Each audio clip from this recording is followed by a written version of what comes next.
Didn't they Galloway have a big milk plant there? No, you're wrong. That's in Nina. Yeah. And then, No, this is just. so Sandy is presenting, West so of when, Iowa. Yeah, I know. when she's ready, I'll just remove the X out of there. So I'll grab my USB and just.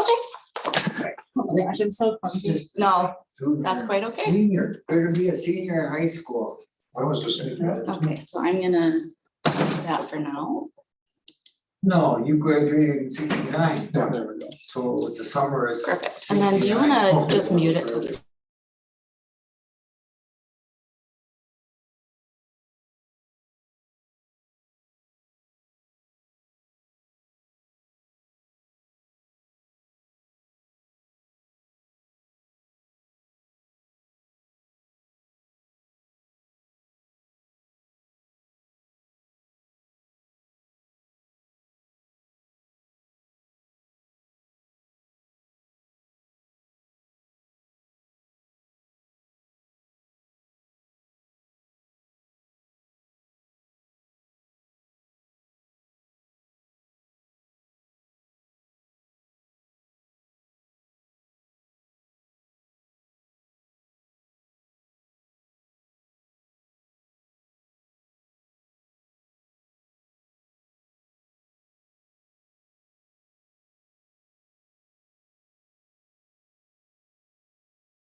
Except you're not, you didn't join with, no picture.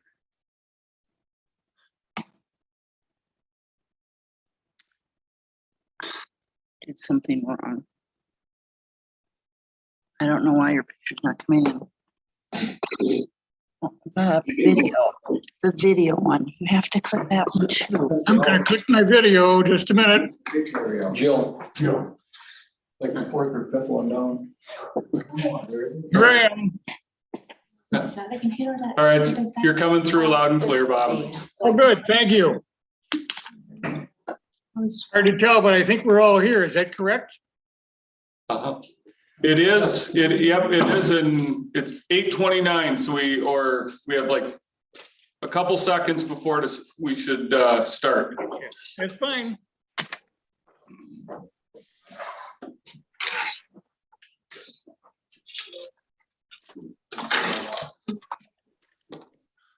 What? All right. Let's move on. Jeez. All right, Bob, I've got 8:30 on the official computer clock. Okay, it's officially 8:30 in Waupaca. It's not snowing, is it? No, not yet. Okay, that's good. I'm gonna call this meeting to order. The roll call shows that we are all here. We need to review and accept the agenda. I'll make a motion. I'll second it. And a motion and a second to approve the agenda. All those in favor say aye. Aye. Moving on. Review previous meeting minutes from October 25th. I'll make the motion, we accept those minutes. I'll second it.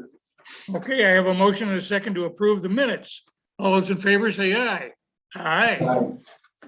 Moving on, correspondence. I don't have a record of any. Okay. I should do the open meeting statement. This meeting and all other meetings of this committee are open to the public. Proper notice has been given to the press in accordance with Wisconsin statutes, so that the citizens may be aware of the time, place, and agenda of this meeting. After 100 years, I've memorized it. Item 6, outreach extension or program reminders.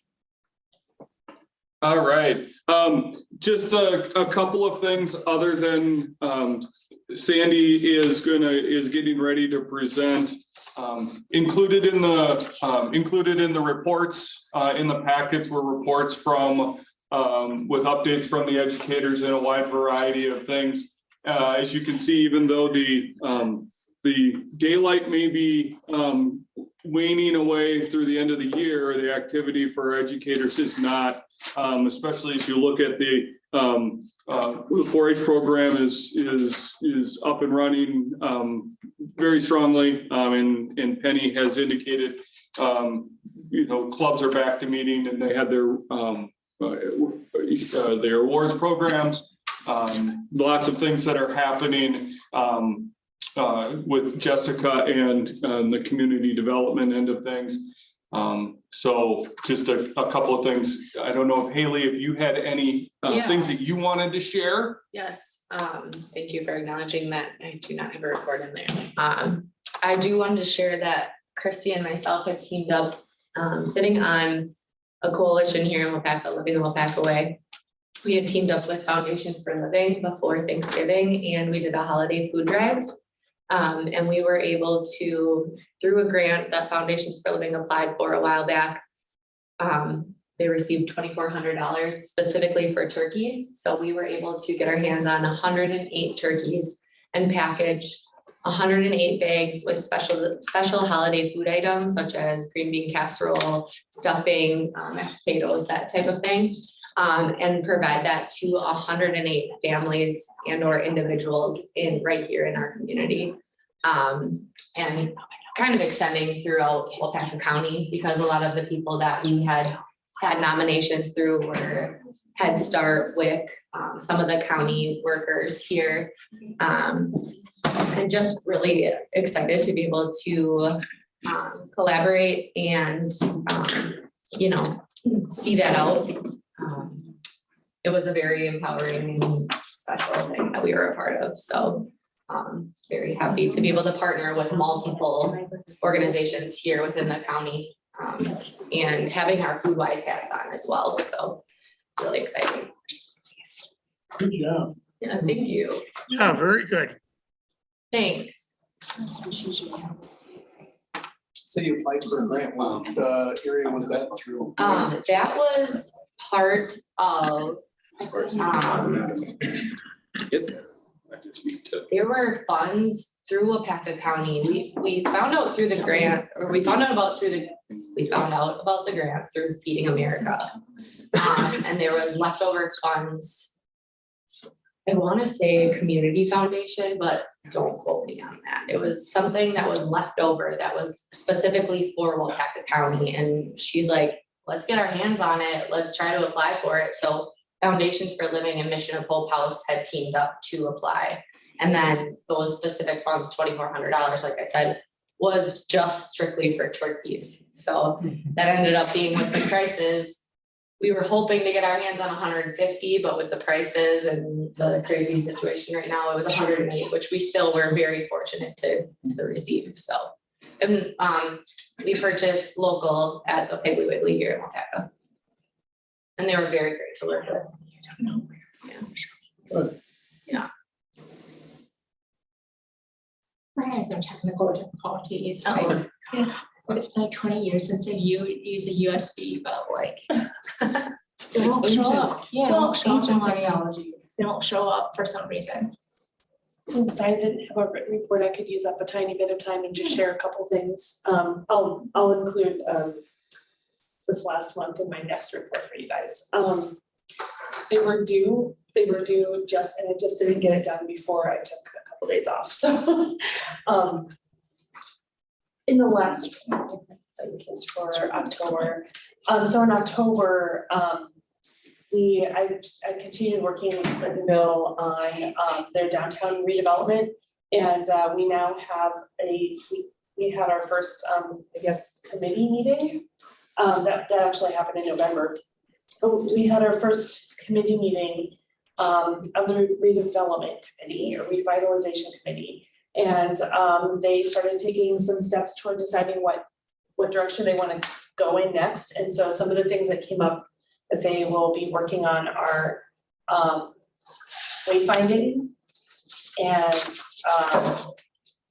they want to, they're going to be looking at expanding the committee a little bit more because at our first committee meeting, it was a lot of the same people who are coming to all the other kinds of meetings for improving the community. And they really want to see this branch out to more people. And I know that there are more people who are really interested. So we're going to work really hard at getting more people to join that group. I mean, there was still like 10 people there, 10 people there. But you know, you don't want a committee to be too big, and at the same time, you want it to be diverse. So we're working on that next. And Elevando, Wisconsin, December is their last session, and then we're going to start another round next year. And December, in October, November, we had some really moving sessions with the participants where we had some of the presenters were presenting in Spanish, which was really interesting because we learned that listening to an interpreter, because we were the ones that were listening to the interpreter this time, is not as easy for your brains to like put together the string of words that are being said. So what happens is there's the interpreters will give you a few words and then they have to wait and listen. So there's a span of time and then there's a few more words and a span of time and a few more words. And then your brains have to go back and like string it all together. And obviously it's happening very quickly in our heads, but it's not as easy to listen to. So that was really interesting being on that side. So we're going to work harder to even bring more Spanish speaking presenters in the future as well. You know, you can do interpreters are great and you get all the point gets across just fine, but I can imagine it's very nice to hear a presentation in Spanish. So if you're native language is Spanish. So and other than that, like those are the biggest things going on. Leadership Waupaca County is chugging along. If you remember, we're doing this a little bit different this year because at the time when I had to decide to get Leadership Waupaca County going, we didn't know what was going to be happening with COVID. And so we tagged on with Green County Leaders and we were working with that program to offer a partnership with a group called Braver Angels. And so the Braver Angels is a national program that basically helps people learn civil leadership. Like, so being able to speak with people who think differently than you, who have different political views. Their main, the thing that they do the best is helping people talk across political divides. But we then, Extension has partnered with them to help contextualize that for all of the participants and to help them see how they can use it, not just in political conversations, but just in day-to-day things. I mean, I've been working in community government for a long time, and I've seen, you know, months-long arguments with city councils about whether a tree in the square should be taken down or not. So helping people be able to have those kinds of discussions without it devolving into something that is going to take months. I literally have seen that. So yeah, so those are the kind of three big things I have going on right now. And now being gone for almost a week, I'm sure there's more I could share with you. But So what is the real goal? You want to get businesses? I don't even know if Clinton has a seat. yeah. Oh, they do. Yeah, yeah. And they have a community center also. That's lovely. And I don't know if they're the same building. I don't think they're. Yeah, okay. Yeah, actually Clintonville has a lot going for it. And one of the things that came up at this meeting that they want to work really hard on was a ton of communication-based pieces, because Clintonville really has a lot going on for it, but if you go, like I did this summer, I was going in and talking to people one-on-one, you hear a lot of negative things. There were people, I've heard that, some residents call Clintonville, Kentucky in a derogatory way. You've heard this before? No, I haven't heard that, Oh. but if I believe it. Yeah, there's a lot of negative rhetoric about Clintonville from its own residents. And so the people who were at that meeting, that was a big part of what they'd like to try to change. And so they're gonna do that in a variety of ways. Part of it is through some positive events. Part of it is going to be through just some even positive messaging campaigns, and we're starting to work one-on-one sometimes with people, with businesses, and others in the community. So it's gonna be a long road, because that kind of thing is difficult to change, but once people start to see positive changes in the community, I have seen that turn around. Back when I worked for the city of Nashville, we had the same thing. When our own residents were calling it the trash hut. So, you know, it happens. People, it does start to turn around, and usually it's when people can like start to visually see some changes. So, that's what we're hoping to do. Who are the individuals on the committee? Are they city representatives? Are they business owners? Are there any employees from different businesses up there? Yeah, so we have, so the committee is, technically, officially, we've got something like 20 people plus on the committee, and they are from, there's some business owners, there's some people who actually don't even live in the community, but they work there, and they were really interested in seeing the downtown thrive. And there were some, the mayor has joined it, and the chamber director, the new administrator, Kaz Lusky, who's also in leadership of Waupaca County this year, so it's been fun really getting to know her. The Economic Development Corporation director, so Jeff Wyborski, he's actually helping to facilitate the meetings also, but he's also new, so I've kind of taken the lead so far, but and I'm not gonna be able to name everyone specifically, but yeah, there's a mix already, but it's still a lot of the usual people who have been showing up to all the other things. So that's why the committee itself is like, we need to have like more of a mix of people, otherwise, essentially, people aren't gonna buy into what we're trying to do. But we do have more of a mix, it's just that they weren't there at our first meeting, so. Jason, you used to be on a committee for the cell towers. Do you have any involvement with that anymore? You know what, I don't, at the very, very beginning, I helped kind of launch whatever ended up happening, but as soon as it got to the point where they were going and trying to get some funding for the cell towers, that's kind of where I petered out, and Dave and Ryan took that over, but I can find out more if you would like to know more. Well, just so people ask me, and I don't really know what I said. I know that you were involved in that, so. I had been at one point, Ryan Brown would be probably a really good person to, He's pretty much on the wall. yeah. So I was working with Ryan and Dave at the very beginning. Yeah, I was working with Ryan and Dave at the very beginning. Once the part with the survey, finding out what the needs were and everything kind of petered out, then they kind of took over from there. So. Well, thank you. I know there was a press release in the paper, I don't know, a couple of weeks ago that had the locations of where they were going to be in the county, but I don't know. Well, a lot of them are Beyond that. assembled, like in Simple, they assemble, they're laying on the ground. Supposed to be one at the Larrabee, Is that shop. Then I read something, that if there's trees blocking, you won't be able to get. Yep, I heard the same thing. What town hall offer? Is that everyone set up there too? or? No, they got the footings in and it's laying on the ground. They're putting one there? Huh? They're putting one there? Yes. That's not very high. There's a lot of trees around there.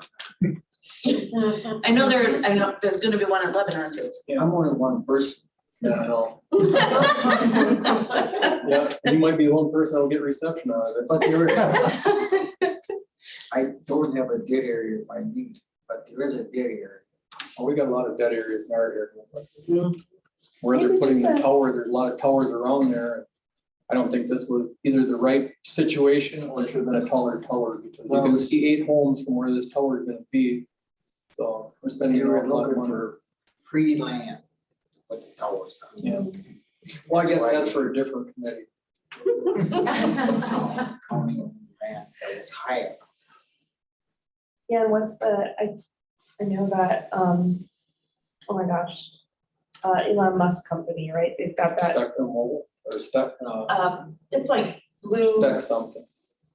yeah, it's a satellite and Got thousands of them. I know right over Taylor County is like the perfect spot, and so we're not that far south of, so north and south, you know, it starts to get a little bit more petered out. And their goal is to offer, you know, high-speed broadband services everywhere via satellite.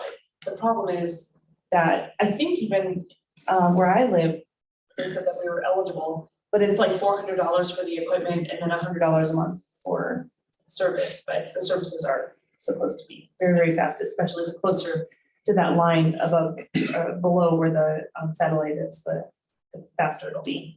Once he has that set up, it's probably gonna make all other broadband obsolete because. Not really, because It's they even don't, thousands up there already that you type on something that's gonna be right to your computer today. you're talking referencing to the towers they're putting up. No, I'm saying the ones that Elon Musk has up there. He has thousands of satellites now so that they can all ping together. Yeah, So everything is linked to your fiber optic cables. it's like Starlink. Starlink. You know, Anyway, sorry, Sandy. Technology is something I got. my kid is big into it, so he tells me all about it. I was big into it years ago, I got a big 19 dish. Top of the line, $3,000 for Now it, what's it 40 worth? years ago. Now you can't get rid of it again. Yeah. Take it downhill. Snow saucer. It's very expensive. Mhm. It's about $350 a month. Mm. Versus right down the turf. To go to dish net, or anything on dish, but I could rotate my dish. And it was very enjoyable. But these new ones, so these little towers are putting up, all they are. I think they're just transfer towers, people that have nothing. Well, slow. I pay $110 or $11 a month, and you can go in there and type something on and come back the next day and see if it came up yet. It's so slow. Kid hates it because he can't use his phone. That's fine. Yeah. All right, We sorry. kind of got off. Yeah, it's okay. So before we transition to Sandy, who is our featured presenter this month, either Christie or any quick updates or highlights that you wanted to share in addition to your written reports. And Haley shared the yeah. Oh, not the farm market. Oh, no, not the farm, the turkey drop. Oh, yeah. Like the holiday food, right? Yeah, I shared about that. Farm market would be great to share though. Yeah, I'll share some, we've been working a lot on the farmer's market and we can have a plan, like our next scheduled time that we'll share, we can give updates, because I think there's still some more numbers coming in, so. Cool. More to come on the farmer's market. And I would just share that we had our 4-H awards night and our leaders banquet both in early November, and a great opportunity to recognize the youth and the adult volunteers for their last year's accomplishments in the 4-H program. And we're just in the, I'm in the middle of approving all of our re-enrollments for the coming year. And also, I did go to the conference that I had shared at the last meeting. I was at a conference 2 weeks ago in Memphis, and that is the Professional Association for people who work in 4-H youth development. And I went to some great sessions. One, like one of the examples was a youth adult partnership workshop that I went to, and that's the topic of a statewide presentation that I'm helping co-teach tomorrow night. So learned a little bit more on youth adult partnerships, just some good sessions that I went to. And also I presented a poster session with a colleague from Calumet County about a virtual escape room that we made on Google, using Google Forms last winter for a winter leadership camp. And so that was fun. People were interested in learning about doing that themselves, and having that opportunity for young people, since the escape rooms are kind of a, I don't want to say, oh, my daughter told me that hip is not a good word right now. That's like from the 80s, you know. So they're and trending wasn't the right word either. So I don't know what word to use, but anyways, so yes. So doing that poster session was neat, that we were able to share what we learned and help others learn how to do something similar if they wanted to repeat that in their own area. So that was cool. Well, that is a good word to use, cool. At the very least, they're occurring. Yes, yes. All right, so Bob, if it's okay, I'll transition over to Sandy. It'd be And I great. think we've got everything figured out and she's ready to go. Okay, go Sandy.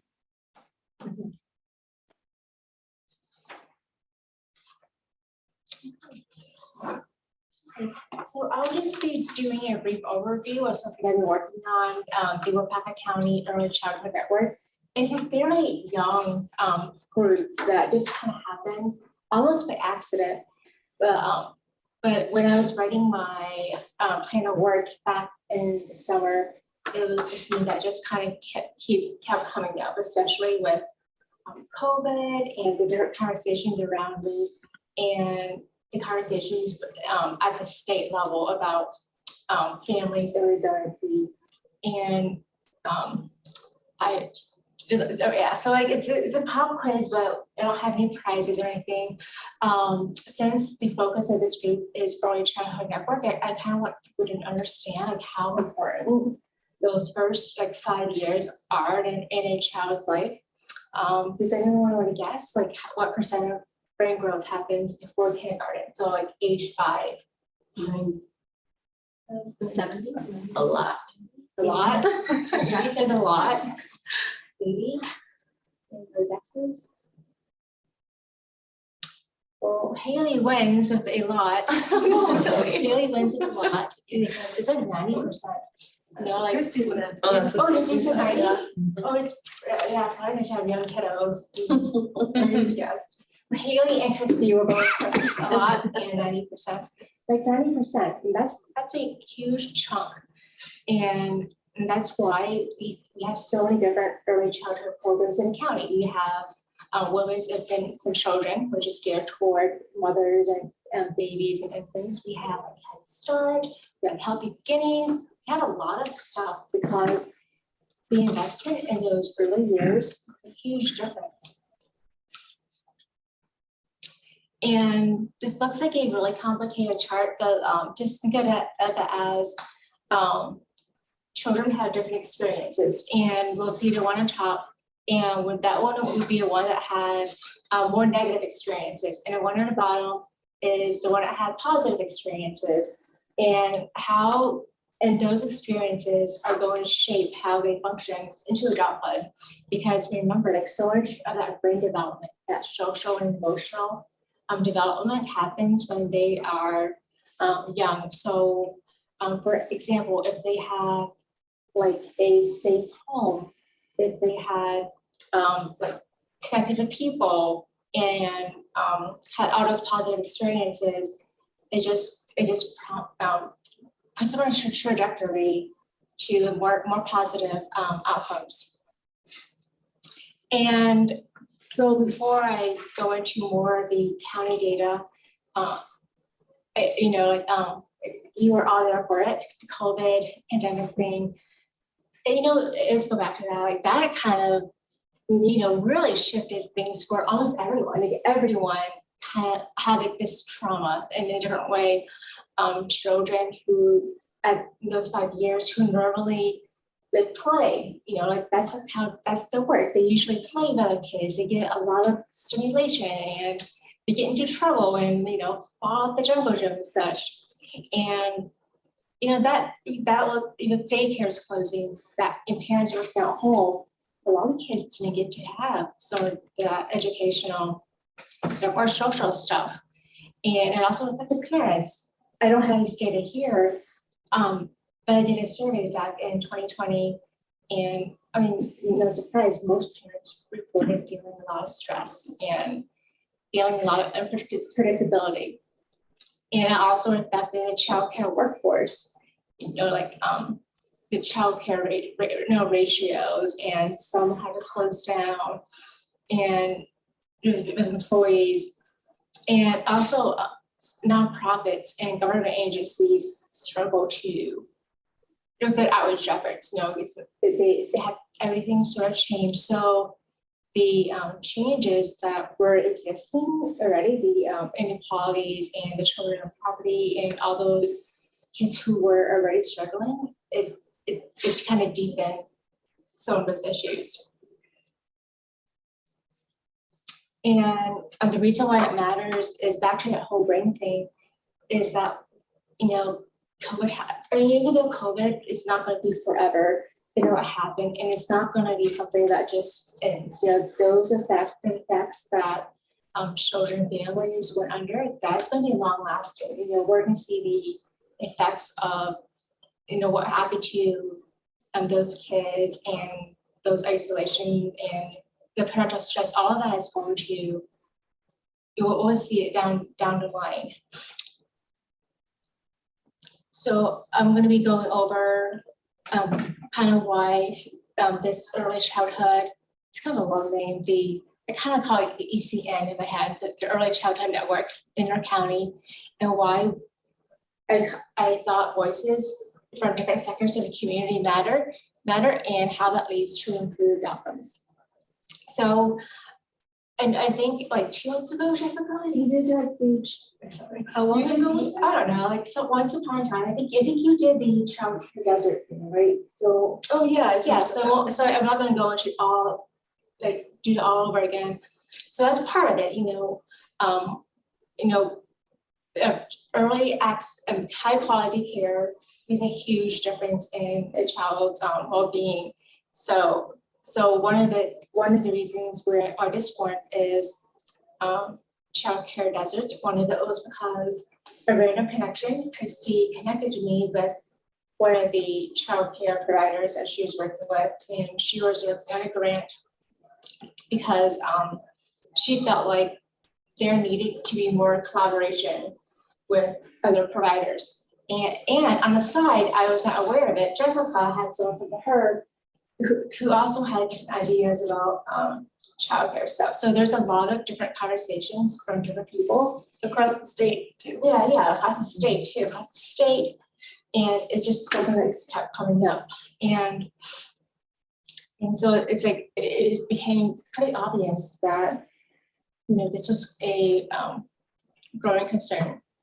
So just a little bit about Waupaca. There are about 2,500 children. I meant to write children under 5, but let's not about 2,500 children under 5. So that's just give you an idea.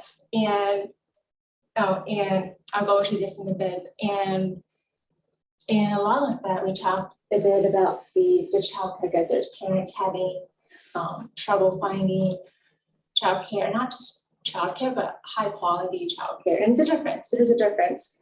And it can be really difficult for people who, if it's short staffed, there's a lot of turnover, it's hard to get that certification for a high childcare rating, which means that you're meeting, a lot of these different I don't want to call them regulations, but checklists, it's really difficult to find really good high quality care. And early childhood is much bigger than education. earlier, I talked about the social and emotional effects and chronic stress. This chart shows it's from the CPS, like Child Protective Services, their screen-in rate. And you sort of see that it was really high in 2007, and it started to trend down. And in the past few years or so, it started trending up. It's kind of shifting. And of course, with any sort of data, it could be because people, a lot of different reasons. But I think it's I don't think it's like a great thing to celebrate or anything, but I do think it's something to look at, that the screening rate, which means that when people call in, there's a greater percentage, like a third of the cases being called in, people think we need to investigate this. Because sometimes, calls are screened out saying, okay, this isn't like a valid report, but, and our screening rate is higher than other counties. So a third of them, just this year so far, are being seen as something where they have to take the next step to maybe investigate the report of abuse and neglect. And I don't have the exact numbers with child abuse and neglect. Most of them are under age 5. Like most of the cases, especially with like neglect and physical abuse, a lot of them are really young children. Okay, so next, so all of those things that we talked about, or I talked about, is why this because the person that I accidentally got connected to, she's writing a grant. Yeah. So like I helped her with this grant, and this, like, she had an idea for this, but on a much larger scale. And I was talking to her about, what we can start with something small, and then maybe once this is going, it can grow to something more. So, so we decided to, connect all these pieces, because at this time, Jessica was also saying, she's like, oh, did you talk to Tracy? I'm like, no, I talked to Sarah. So we just realized that these people need to meet each other. Tracy's another childcare provider. Yeah. She's a teacher at, what's the one over here? Sunny Day, yeah. And she's really passionate about. But yeah, I definitely thought you were talking about my person. I thought we thought anyway. So it just really so demonstrated that if 2 extension people had early childhood issues brought up, it's something to address. And in some of our initial meetings, we talked about how early childhood is more than just education, and how we need to get other community members involved. And this is just something, as part of something called thriving resilient communities, and how we can problem solve things in the community. And for this group, it really focuses on leadership expansion, coming together, and shared learning. I think results-oriented decisions will come later. And this really starts that conversation where we can hopefully have results later on. So, make sure I don't want to talk further. Okay. So back in this past summer, we started to make this giant list of all the teachers from daycares, speech and language pathologists, people from second floor, like health and human services, libraries, and nonprofits, and invited them to do just a survey, just to sort of get an idea of where to start, because I think we have a lot of ideas, but not a lot of funding yet. So we wanted to get an idea of, okay, are people even interested in coming together? And it's a pretty good response. We had about 23 people from our first list of people respond, and they represented people from everywhere. And I think that's always a good sign. When we always say we want to reach all 4 corners of the county, and that's a pretty diverse group from different sectors in the community. And I'll just highlight a few things from that survey. And these are things that just jumped out. About a third said that they didn't feel like they had enough professional development. And about a quarter we're looking for more colleague support. And I think a more sizable number, just weren't really sure about the county resources. Like like, for example, if a family came to them and had a question about nutrition, like they wouldn't really know, like how should I help this family? And yeah, only 5, I don't know who these people are, and never experienced feelings of burnout. So I think like, So yeah, 95% 95% feel burnout. yeah, feelings of burnout. And especially with early childcare, you know, that's it's a profession where there's a lot of turnover. And when we talk about child development, having stable relationships is pretty important. And this is something, I don't know, I can't solve, you know, because it's also a pay issue. They don't get paid very well. It's also a health insurance issue. And, you know, and I'll go into it later, but the people in this profession really care about kids and if you burnt out. So it would be great to find a way where to support them. And then I asked a question about the network, if they were interested in having something for them to get together, and there are a lot of different options and choices of right and answers. And these are our top 3 that came up. People wanted to connect with one another. They wanted to learn about resources in the county, and they were interested in having professional development opportunities. And then, is it this one or the last one? Well, in the fall, I think it's still fall, that after the survey, we invited, you know, we picked a date to invite them to we called it like a early childhood network kickoff. And Jessica was there with someone using her facilitation skills to get some conversation going on those 3 topics we talked about earlier.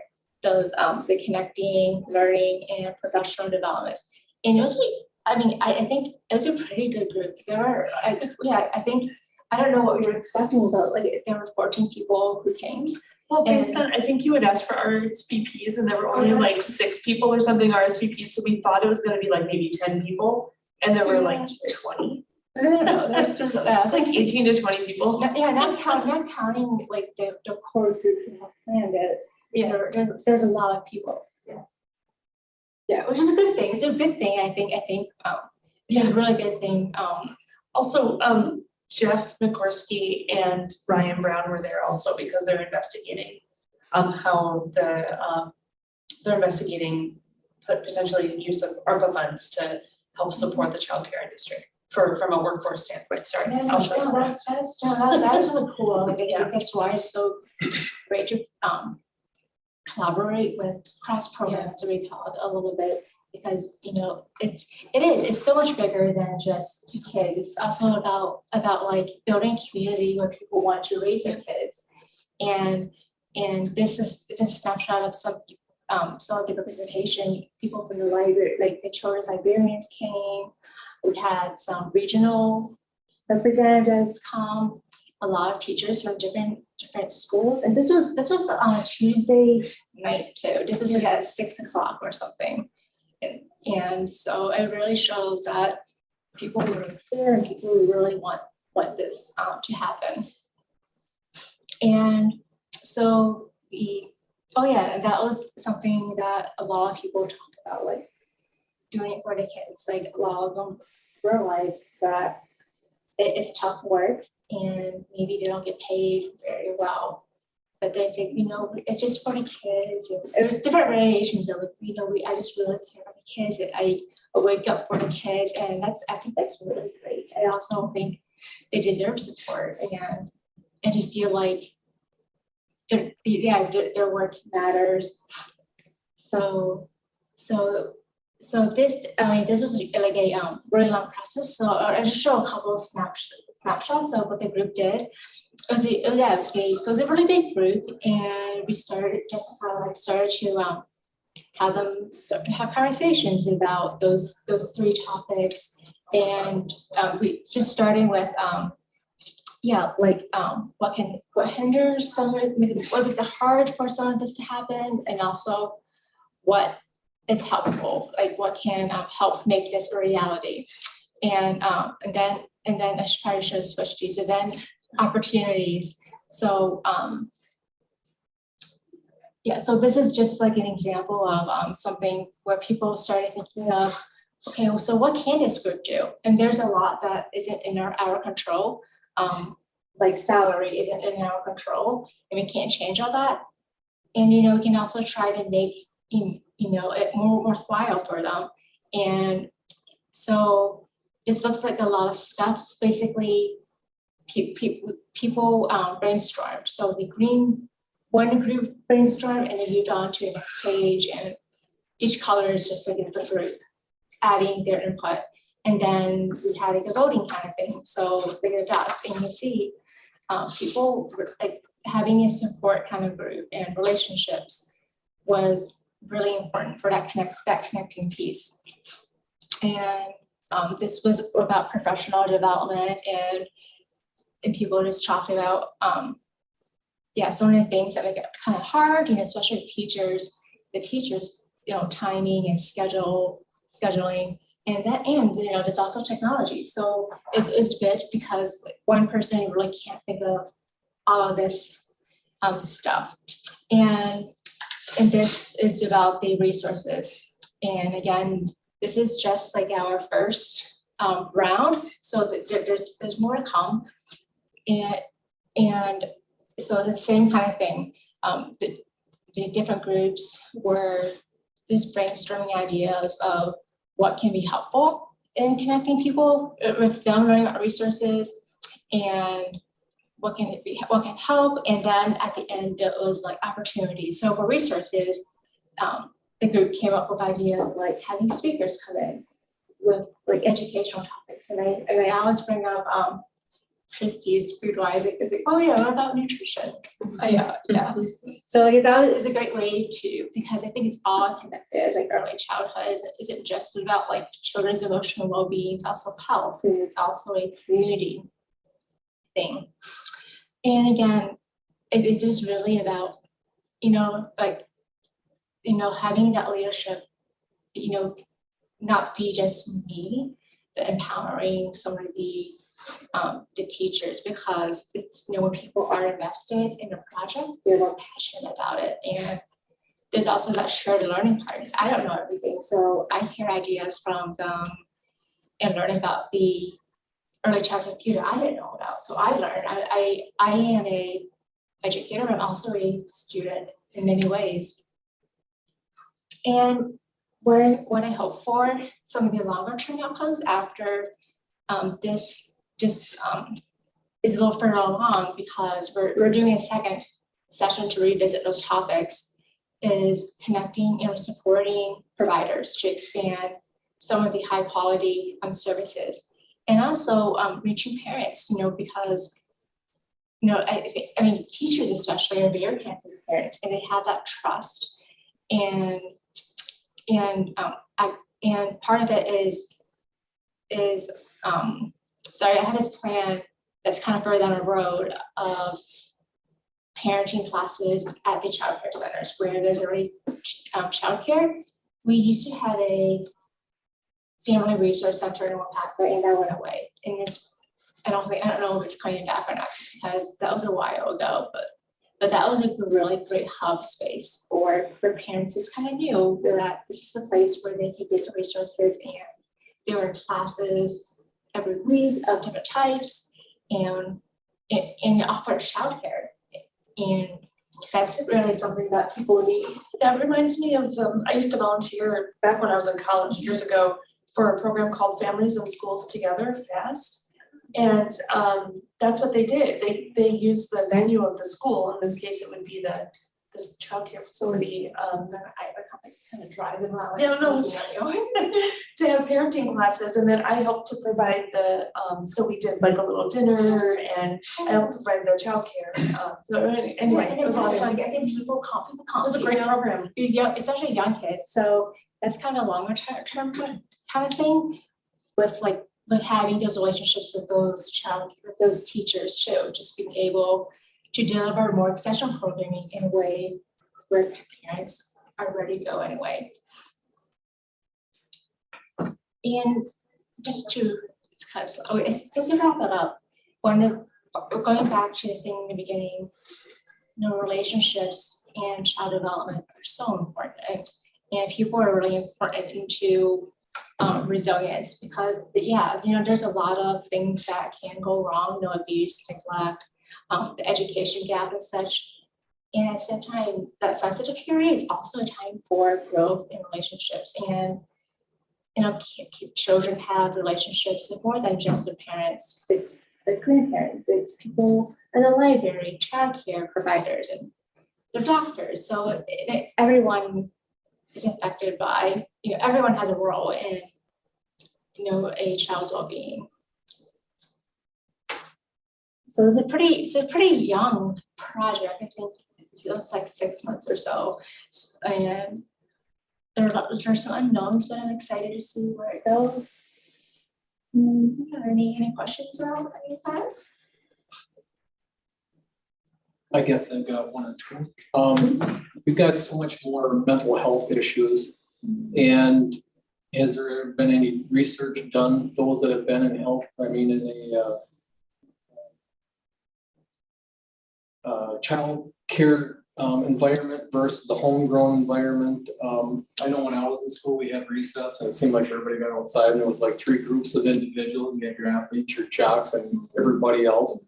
I mean, your jocks, your nerds, and everybody else. And it seemed like there was a bullying process, and we didn't have much mental health issues that we do now. Now you go to Walmart and you see all kinds of things there that you never seen 20 years ago. So I just wonder how much childcare development has maybe changed some of that. I'm not against childcare development at all. I've got 2 kids that went there, and extremely intelligent, only because they started reading to them when they're 6 months old, and they started having them read by the time they were 4 years old. Once they went to school, they were so far advanced that they did really well as they went through school. But I'm just, I'd like to see all kids basically enrolled in childcare somewhat when they're 3 months old. There's other places where they get a great deal of education, but is there any type of research that has done anything with this mental health issue that we've got going on now? It's a separate topic. I'm a trainer in ACEs, like adverse childhood experiences, and that covers children who have been through like really stressful, toxic environments and how that affects health. And I think maybe like not like mental health issues, I think they have always kind of been there. I mean, people who are in jail right now, I mean, they were kids at one point, like I think it's a long kind of process. I think mental health issues maybe just weren't talked about, or is dismissed as a character flaw, or it was blamed on other things. So I think mental health has always kind of been there in some kind of way. And Bernie, what you brought up about your kids, and you obviously have really good quality childcare, and that is exactly why it's really important for us to, and I know you agree with this, but really important for us to continue supporting the industry so that parents and I'd like to add, because I'm coming at this from like a workforce frame of mind, and so that our workforce have quality childcare. Because one of the things I heard that night when I was facilitating from everyone, there's a couple things I heard. One of the things I heard was that they all recognize that the people that were in that room are high quality childcare providers, and they recognize that they are really that more like them are needed. And then the other thing I heard from them is the fact that they know, just like a lot of people who live in rural areas know a lot more about how no offense to anyone I'm from urban areas, but a lot of people from rural areas, I think, know a lot more about what it takes to run a community. People in childcare know how important their place in society is, and the rest of us are only just now catching up and understanding how important they are. And so that night, what I saw and heard in that room was a lot of people taking a deep breath and like feeling validated that someone cares. And that the fact that Waupaca showed up, the Wisconsin Early Childhood Association, and Jeff and Ryan showed up, if they felt like someone's finally taking notice that they are important in the community.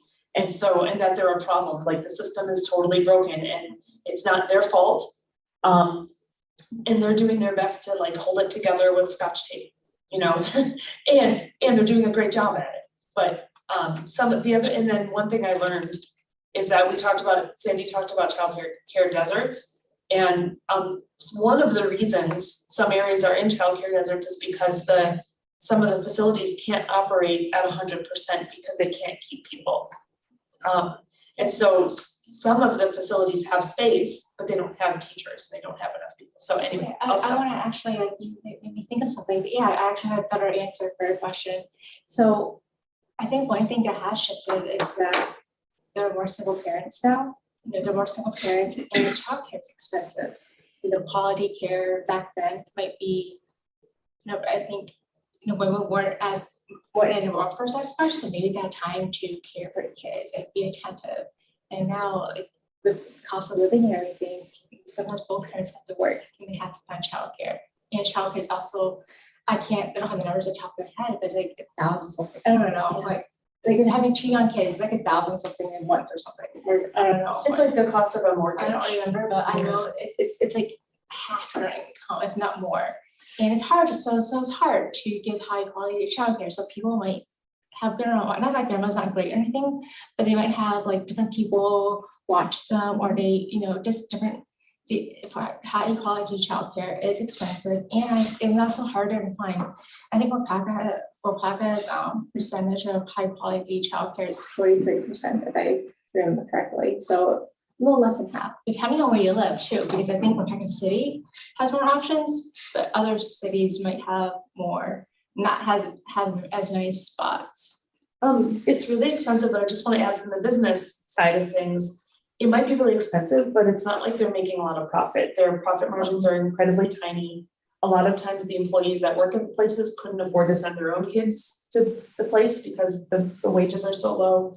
There's not a lot of like benefits offered, like health insurance and the owners often, one of the things that we heard when we were doing the business support back in June was that a lot of owners don't have retirement plan. They don't have any retirement because they've never been able to make enough money to contribute to anything. So yeah, and like the wage, I guess this conversation I'll try not to. Yeah, we could keep going. And the wage hasn't really changed. Like Yeah. it's like it's been $10 an hour for a long time. And other industries have raised their wages. So it's attracting fewer people who it's a lot of changeover. So for a kid, you know, having teachers change around a lot, that's kind of hard for them. And maybe like you know, like few years back or something, but they can live off of that. And if the wage has been exactly the same, you make more at Quick Trip. Like it's not going to draw in a lot of people. There could be really smart people who really love kids, and if they can't get benefits, if they can't, you know, like sustain themselves.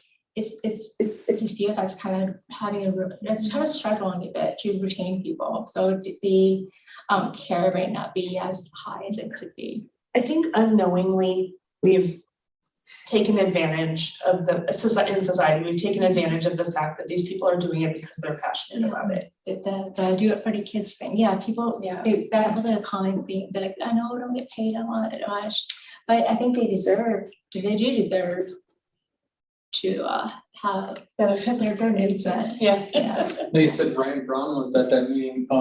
What was his intention, what he could add or Yeah. he would looking to do? He had contacted me actually just a few days or a week prior to the meeting, and because he had seen something I'd written up in one of our newsletters about the childcare stuff back in June. And I said, oh, hey, Sandy's doing this thing, you should come to that meeting, and he must have told Jeff about it. So so Ryan is part of a statewide organization, like the County Planning Directors Association, something like that. And childcare was one of the things that across the state, the county planning directors said was actually a really big issue. And he and Jeff were there investigating what the needs are and how we might be able to possibly use some ARPA funds to help in the industry. And so I connected Jeff up with Sandy's group and with the Waupaca Kelly from Wisconsin Early Childhood Association, which lucky for us, she covers the whole state and most of the staff are down in Madison. She happens to live in Oshkosh, so she came in person to the meeting, which was nice. And they're both coming to the one in December too. Oh, It's great. also on like a Tuesday night, so people really want to have conversation about this. Yeah. So they're looking at the possibility of finding ways to support the childcare industry because our workers need it, and the industry is, the whole system that has set it up is not working. So we need to find some solutions. I think it's a very good idea, but I think both parties need it. The parents of the kids, number one, can't afford it. So you see a lot of parents, one or the other is quitting their job because they can't afford childcare. Right, sometimes it's cheaper to have a parent like stay home. Yeah. Or And, parent, and- and as far as both parents working out, my wife's worked out her whole life. She had 40 years at Hillshire. We only had one son. But we were fortunate that it worked out where I could work a second shift when he was younger and stuff like that. And we were fortunate that it worked out the way it did. We had other opportunities. Yeah, there was discomfort. I could have worked for a second swing, but I took steady second. She was done with work, but those opportunities aren't the same right now.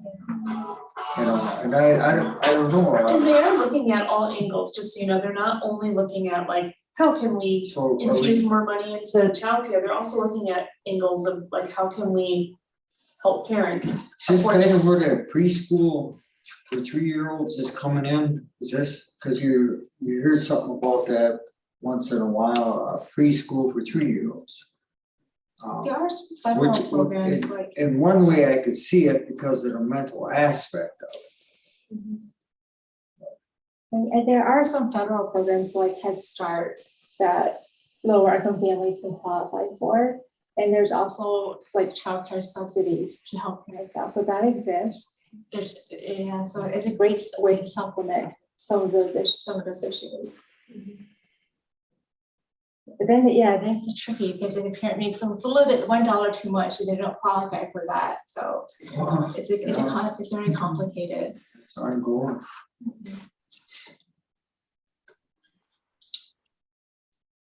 Any other questions, comments? Nice work on this, Sandy. It's a really great program, or a really great network. Thank you, Sandy. Thank you very much. We're down to administrative report. Chris? Hi, good morning. I do have a couple of items I wanted to share with you. First, one of the things is that many of the times when you see news about UW-Madison, it is a campus-based, but one of the things that I'll be working with the staff for compliance is that all of our staff, including myself, will need to comply with the vaccine mandate by the federal government because the University of Wisconsin receives a significant amount of federal funding. So we will need to comply. Whether that be vaccination or the assisting with the staff of getting the necessary exemptions, in which there are numbers. So work through. It's one of those things. Just that it is what it is. It's an HR related and also health related, so not a lot of, so we'll be working through individual as needed as we move through. So other Badger news, my main source of Badger news was direct reporting by my season ticket holding Minnesota Gopher daughter. So unfortunately, my stream was filled with dancing gophers over this past weekend. So not the best weekend to be a Badger. So just a overall compliance, just a compliance thing. The other thing is that the staff in all 4 of the area 10 counties, which includes Waupaca County, we have our opportunity to present for our civil rights compliance days next fall. So we have kicked off and established starting to establish and starting to plan. One of the things every 4 years, we have an opportunity to share with our compliance team to ensure that we are as a local extension team, but then also in many cases we have teams that work cross counties that we're making reasonable efforts to reach all of our populations in each of our respective counties as appropriate to our respective programs. So you excuse me.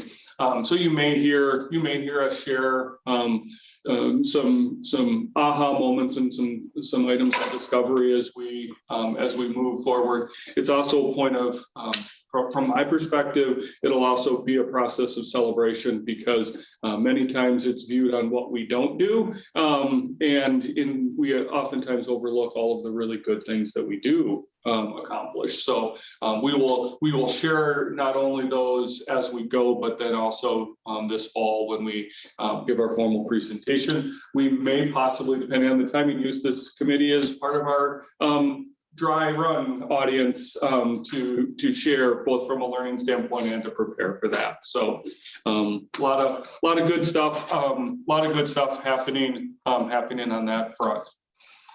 In addition to those, one of the things I do want to bring up and discuss is related to ag staffing and for update and discussion. I've been requested, and I will be on the agenda for the December 8th, so next Wednesday's Finance Committee meeting to present the contract for review and hopeful approval relating to the ag position. One of the things I shared with you a handout, and my version mine are colored. So the Census of Agriculture occurs every 5 years. The most recent edition was in 2017. That's the second page. Both of the documents use the same data source. One of them just happens to look a little nicer. This is something that was developed locally, an infograph that is just a little bit easier, has a little more a different layout or a different flow.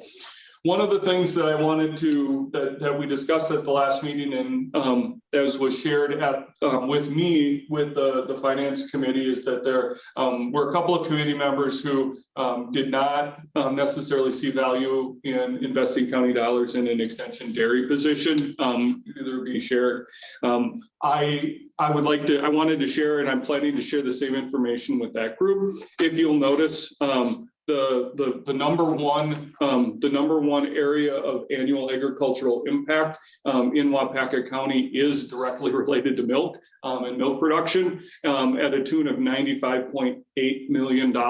So just shy of $1 billion industry here in Waupaca County. And when you do add the value of cattle and calves, which the bulk of the cattle and calves in this area are dairy related, there may be some beef related animals, and there could be dairy beef, but dairy beef still originated as dairy calves. We're at that. We're over that 100. Excuse me, it's not a billion, but over 100 million. Sorry, my math was off this morning. So over $100 million in economic impact, which does result partially results for that $16.4 million in taxes that are paid by our farms. So the other piece is northeastern Wisconsin and many Wisconsins in particular compared to the rest of the United States. The hay and other crops category normally does not get broken out into its own separate category, but with a large dairy area, hay and other crops, so these are our forage crops, get broken out, and that's another 3.2 million that almost entirely contributes to the dairy industry. There are not, there are some other uses, hay and other crops. There'll be specialty for alfalfa into little rabbit cubes for pet stores and things like that, but it's not, and there is equine hay, but it's not quite at the same level as other areas. So with that in mind, I'm highly advocating the use of the already budgeted and approved budgeted funds for a regional at this point. I'm proposing a 2-county region with Waupaca and Winnebago County. That would be two positions. That would be a crops educator and a dairy educator. At this point, the proposal that at this point the crops educator would likely for the foreseeable future stay at a 2-county region. The dairy educator may grow, the region may grow to include a 3rd or a 4th county as those become identified. But as of current, those additional counties are not identified. And at this point, I would advocate moving forward to get the positions, to move forward with filling the positions. Part of the reason is because the searches have been fairly difficult. There's a strong competition for individuals who would meet our qualifications. And I'd like to get started shortly after the 1st of the year in the postings. At this point, these would be 2 new postings. These would be 2 new posted positions.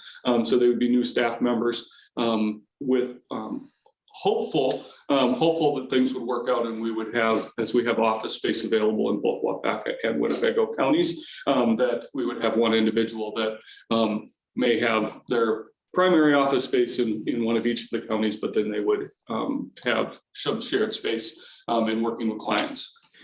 So the other piece that I think is important is the investment.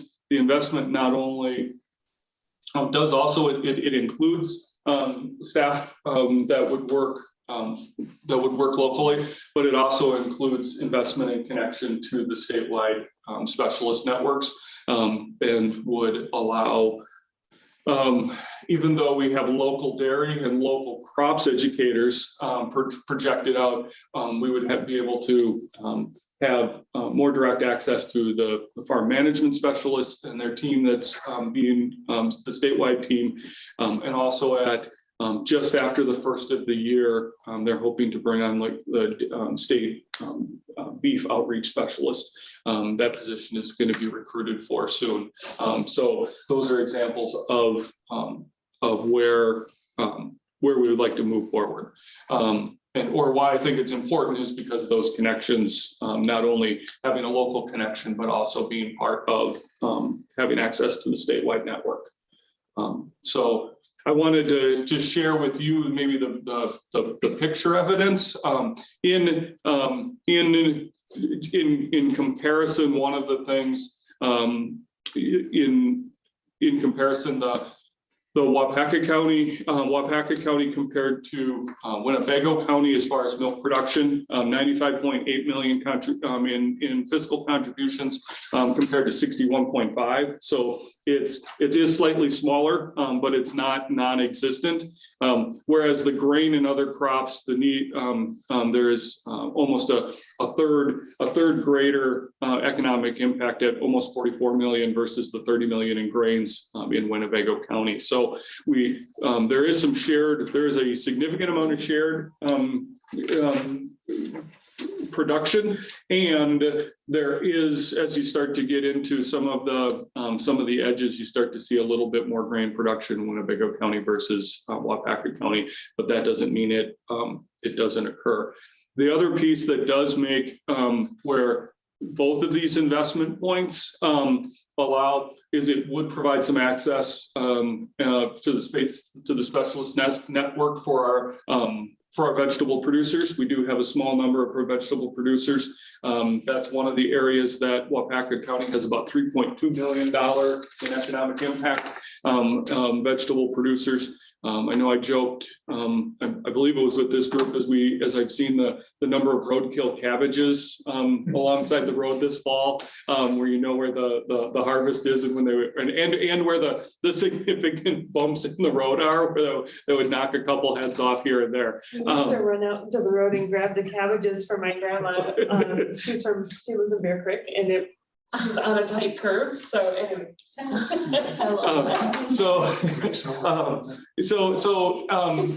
I guess what I would, so this is what I'm planning to present. This is what was, at least this is these amounts. So this is still part of the co-funded or the shared funding with the university. So this is part of the using the flat rate that was of the $43,600 and then divided by 2.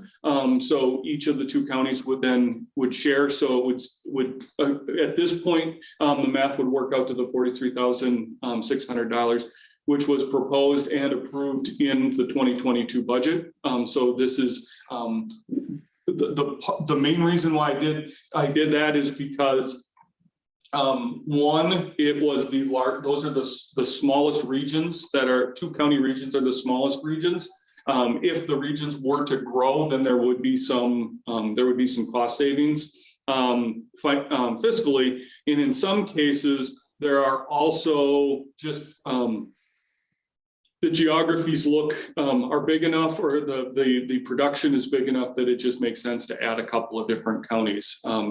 Dairy may be that area to look at adding a county or 2, even though they're not identified currently at this time.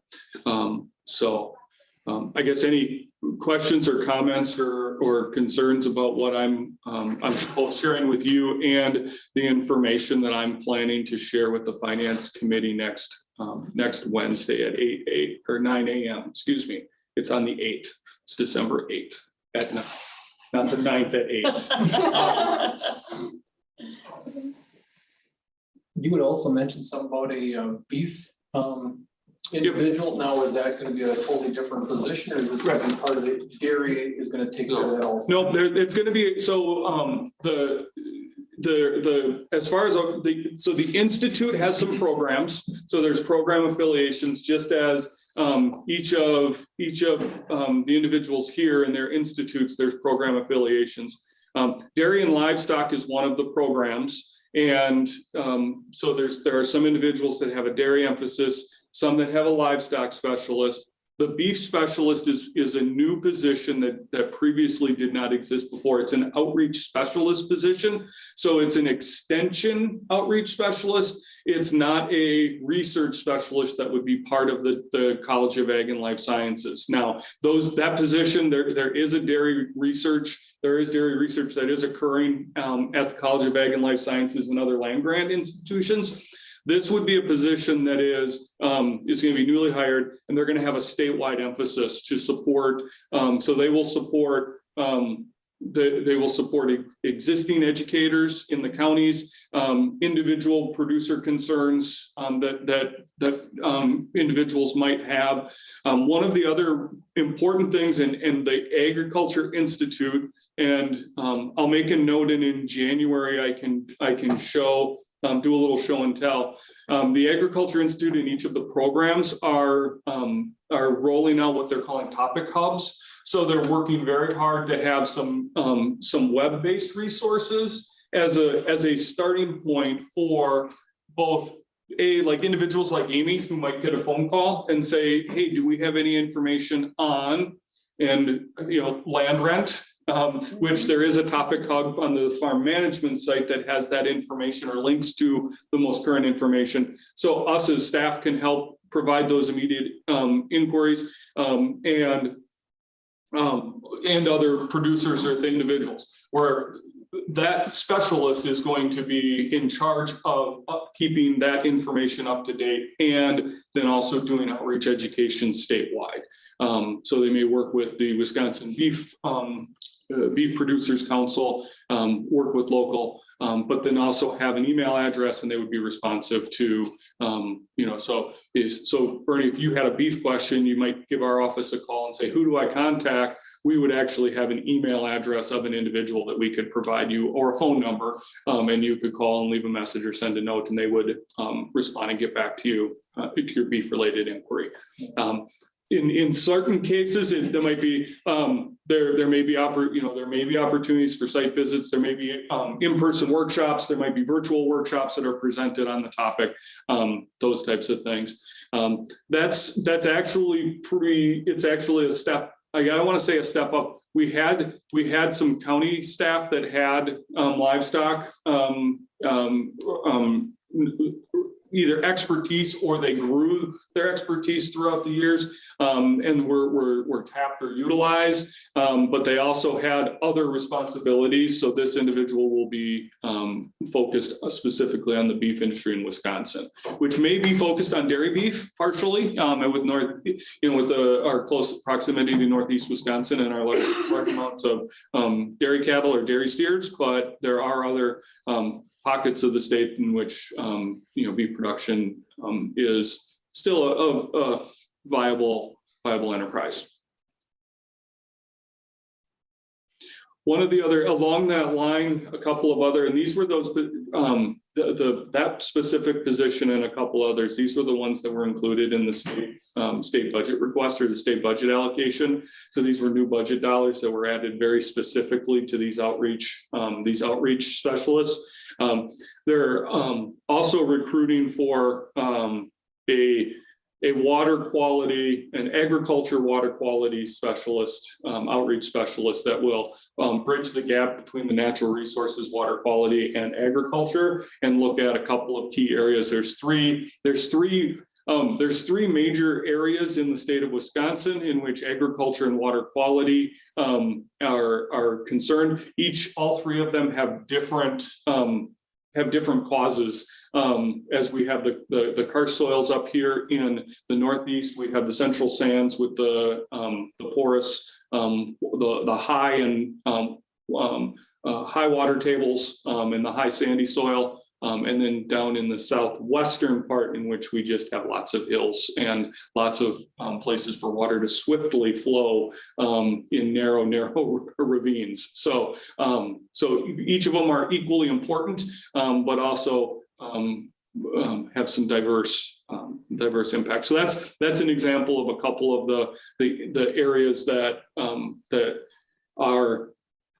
These individuals are going to have an opportunity to interact and try to bring some of that information locally where appropriate, or at least refer to appropriate, or at least make aware of educational opportunities. Any other questions or comments or feedback? Sounds like you've covered a few major things. Did you talk about UW Civil Rights Review? I did. Oh, yes, you did. I'm sorry. I did. Okay, because I had to think about it, Bob. It's Monday and I didn't get my second cup of coffee, so. Gotcha. I'm still working on my first, so maybe that's why I asked. I think we've discussed when the finance committee is going to meet on December the 8th. Yes. Does that bring us down to what our next meeting is? Yes. We have down, traditionally this group has, at least we've never met in December with the proximity to the holiday, which would put January 31st as our next meeting. That's fine with me. Any other comments from anybody in the group? Thank you very much. This meeting is adjourned. All right. Thank you, everyone. Thank you.